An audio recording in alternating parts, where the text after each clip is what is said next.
Hello everyone and welcome back to the channel. तो आ चुके हैं एक और नई वीडियो के साथ एडवांस कॉस्ट अकाउंटिंग को और इजी एंड सिंपल बनाने के लिए। ठीक है, from in this video we are going to start a new chapter that is unit और आउटपुट कॉस्टिंग। ठीक है, जो कि हम लोग जानते हैं कॉस्ट शीट के नाम से भी। ठीक है, तो इसमें हम कॉस्ट शीट बनाना सीखेंगे।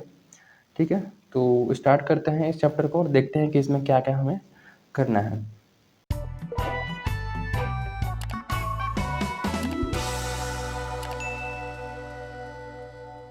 तो यूनिट और आउटपुट कॉस्टिंग सबसे पहले है क्या, उसको थोड़ा सा देख लेते हैं। ठीक है, यूनिट और आउटपुट कॉस्टिंग नाम से ही समझ में आ रहा है कि हमें कॉस्टिंग करनी है यूनिट की और आउटपुट की।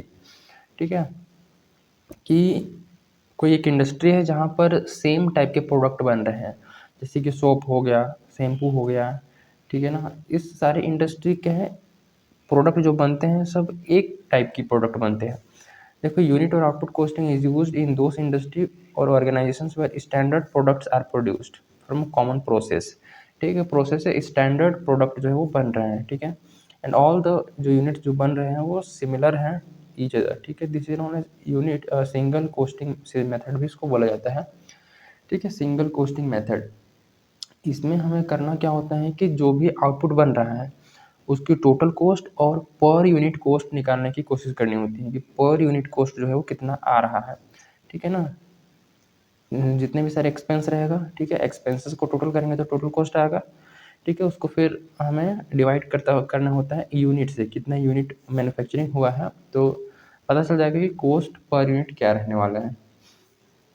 ठीक है, इसमें हमें यूनिट कॉस्ट को डिटरमाइन करने के लिए, ठीक है, यूनिट कॉस्ट को डिटरमाइन करने के लिए हमें 3 चीज़ें बनानी होती हैं। ठीक है, देखा जाए तो जो मेन होता है कॉस्ट शीट ही है। देखो, method for determining unit costing यानी कि यूनिट कॉस्ट यानी कि एक यूनिट की प्रोडक्शन और टोटल कॉस्ट। ठीक है, दोनों को डिटरमाइन करने के लिए हमें जो है मेथड जो दिए हैं वो पहला है कॉस्ट शीट वाला मेथड, दूसरा है स्टेटमेंट ऑफ कॉस्ट और तीसरा है प्रोडक्शन अकाउंट। ठीक है, सबसे पहले हम लोग कॉस्ट शीट को डिस्कस करेंगे, ये काफ़ी इम्पोर्टेंट है। कॉस्ट शीट एक ऐसा डॉक्यूमेंट है, एक ऐसा शीट है जो हमें प्रोवाइड करता है detail cost of cost centre और कॉस्ट यूनिट। ठीक है, कि किसी भी कॉस्ट यूनिट या कॉस्ट सेंटर, ठीक है, कि डिटेल कॉस्ट का एनालिसिस हम उससे लगा सकते हैं।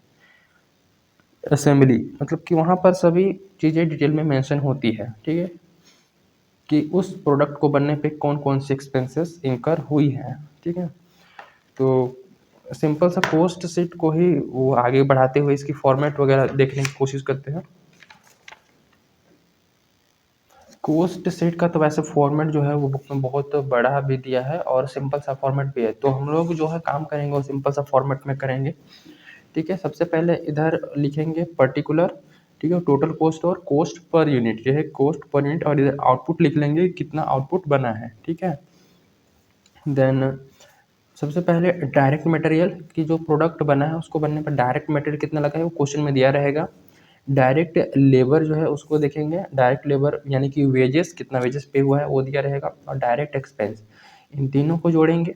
ठीक है, तो इन तीनों एक्सपेंस को जोड़ने के बाद जो आता है टोटल उसको बोलते हैं प्राइम कॉस्ट।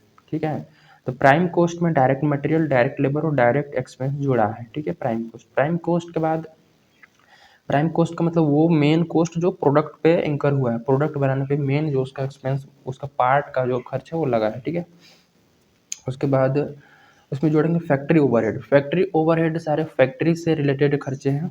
ठीक है, मशीनरी ऑपरेट करने का ऑयल हो गया, फ्यूल हो गया, फैक्ट्री की लाइटिंग। ठीक है, तो जो भी फैक्ट्री से रिलेटेड एक्सपेंस है वो फैक्ट्री ओवरहेड में रिकॉर्ड करेंगे।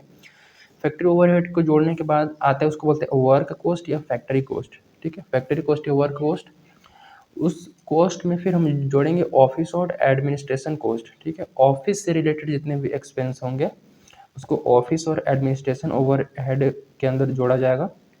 इसको जोड़ने के बाद जो हमारा आएगा उसको बोलेंगे ऑफिस कॉस्ट या cost of production.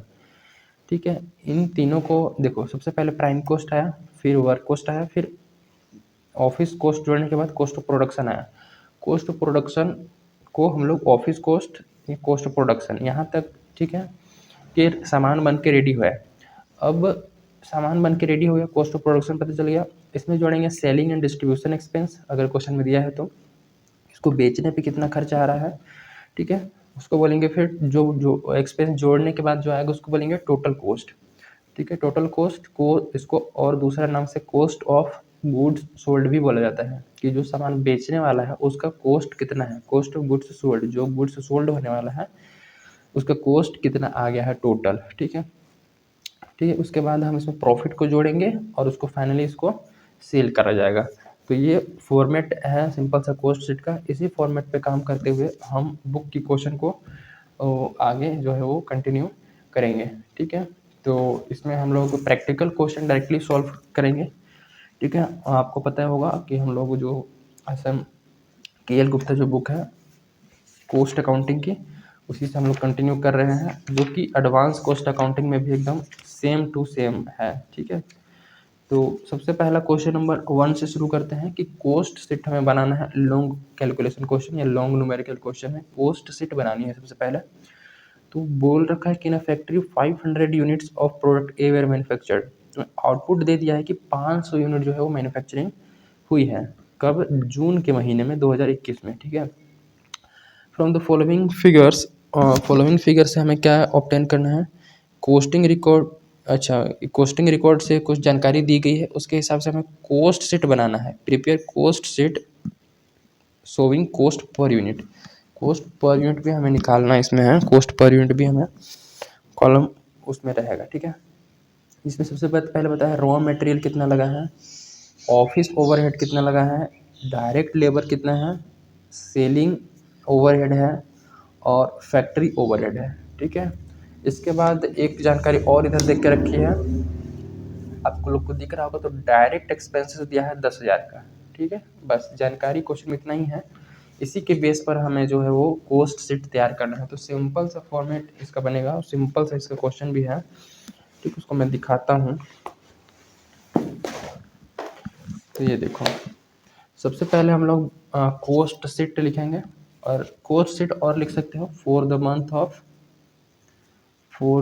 Month of June 2021, ठीक है। ऐसे लिख सकते हो, डेट भी लिख सकते हो, इससे और इजी, मतलब कि और समझने में अंडरस्टैंडिंग होती है।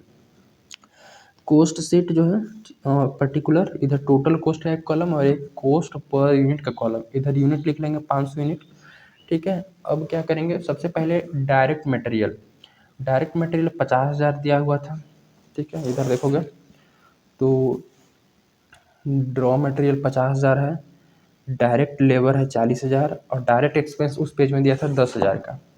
डायरेक्ट लेबर 40 है, डायरेक्ट एक्सपेंस, इन तीनों को जोड़ेंगे तो आगे जाएगा प्राइम कॉस्ट। प्राइम कॉस्ट आ गया 1,00,000, ठीक है। जोड़ने पर 50,000 और 40,000 90,000, 90,000 और 10,000 1,00,000, ठीक है। अब इस प्राइम कॉस्ट में हम जोड़ेंगे फैक्ट्री ओवरहेड, जो कि फैक्ट्री ओवरहेड वो डायरेक्ट देख के रखा है, ठीक है। फैक्ट्री ओवरहेड जो है वो डायरेक्ट देख के रखा है 20,000 का, देखो फैक्ट्री ओवरहेड 20,000 का, ठीक है। तो फैक्ट्री ओवरहेड डायरेक्टली जोड़ देंगे 20,000, इसको जोड़ने पर आएगा, उसको बोलते हैं वर्क कॉस्ट या फिर इसी को बोलते हैं फैक्ट्री कॉस्ट, ठीक है। फैक्ट्री कॉस्ट या वर्क कॉस्ट, कोई एक चीज़ लिख दोगे तो काम हो जाएगा, ठीक है। वर्क कॉस्ट के बाद इसमें जोड़ेंगे हम लोग ऑफिस एंड एडमिनिस्ट्रेशन ओवरहेड। तो मैं ओवरहेड को शॉर्ट में लिखा हूँ, आप लोग को फुल फॉर्म में ही लिखना है, ठीक है, पूरा ओवरहेड लिखना है। तो ऑफिस ओवरहेड क्वेश्चन में डायरेक्टली देख के रखा है, ऑफिस ओवरहेड दूसरा पॉइंट में देख के रखा है 12,000 का, ठीक है। तो ऑफिस ओवरहेड डायरेक्टली 12,000 को जोड़ेंगे। तो ऑफिस ओवरहेड जोड़ने के बाद जो अभी तक का कॉस्ट आया वो 1,32,000, ठीक है। इसको बोलेंगे cost of production, cost of production, ठीक। कॉस्ट ऑफ प्रोडक्शन जो है इसमें हम लोग ऐड करेंगे सेलिंग ओवरहेड या सेलिंग एक्सपेंसेस, ठीक है। सेलिंग एक्सपेंसेस, सेलिंग ओवरहेड देख के रखा है, ये देखो 8,000 का देख के रखा है, ठीक है। तो सेलिंग एक्सपेंसेस 8,000 का जोड़ने के बाद टोटल कॉस्ट आ चुका है 1,40,000। इसी को बोलते हैं कॉस्ट ऑफ गुड्स सोल्ड, इसको और क्या बोल सकते हैं, कॉस्ट ऑफ गुड्स सोल्ड, ठीक है। कॉस्ट ऑफ गुड्स सोल्ड भी इसको बोल सकते हैं, ठीक है। कॉस्ट पर यूनिट कैसे निकलेगा, देखो कॉस्ट पर यूनिट निकालने का सिंपल सा तरीका है कि जितने भी इधर एक्सपेंस हो रहे हैं इनको यूनिट से डिवाइड करते जाओ। जैसे कि 50,000 को 50,000 को डिवाइड करेंगे, यूनिट टोटल 500 है ना, तो 50,000 डिवाइडेड बाई 500, ठीक है, तो ये 10 रुपये आ गया। ये 5,000 था, सॉरी यहाँ पे 50,000 है ना, तो इसको मैं चेंज कर लेता हूँ। 50,000 डिवाइडेड बाई 500, तो ये आ जाएगा 100 रुपये, ठीक है। उसके बाद 40,000 डिवाइडेड बाई 500, 40,000 डिवाइडेड बाई 500, तो ये 80 आ जाएगा। फिर 10,000 डिवाइडेड बाई 500, तो 20 आ जाएगा। फिर 1,00,000 डिवाइडेड बाई 500, तो ये 200। इसी तरीके से सब एक्सपेंस को डिवाइड कर करके कोस्ट पर यूनिट निकाल के आ जाएगा। और टोटल जो हमारा कोस्ट है उसको डिवाइड करेंगे तो ये 280 रुपये आएगा कोस्ट पर यूनिट। यानी कि टोटल जो 500 यूनिट बनाने पे हमारा अभी तक का खर्च जो हुआ है, टोटल मार्केट में बिकने तक, बनाने से लेकर बिकने तक, ठीक है, टोटल जो जर्नी में एक्सपेंस है वो टोटल 1,40,000 हुआ है। और कोस्ट पर यूनिट निकालने के लिए कितना, 500 से डिवाइड करेंगे तो 280 रुपये आएगा। इस 500 प्रोडक्ट बनाने पे, एक को बनाने पे 280 रुपये का खर्च आएगा, ठीक है। ये कोस्ट शीट से हमें पता चल गया। नेक्स्ट जो क्वेश्चन नंबर 2 है इसको डिस्कस करते हैं, ठीक। मैं सोच रहा हूँ कि इस वीडियो में इतना तक ही रहने देते हैं। क्वेश्चन नंबर, आगे की क्वेश्चन नेक्स्ट वीडियो से कंटिन्यू करेंगे, ठीक है, और फटाफट कवर करेंगे। सो मिलते हैं इन द नेक्स्ट वन, ठीक है। Thank you.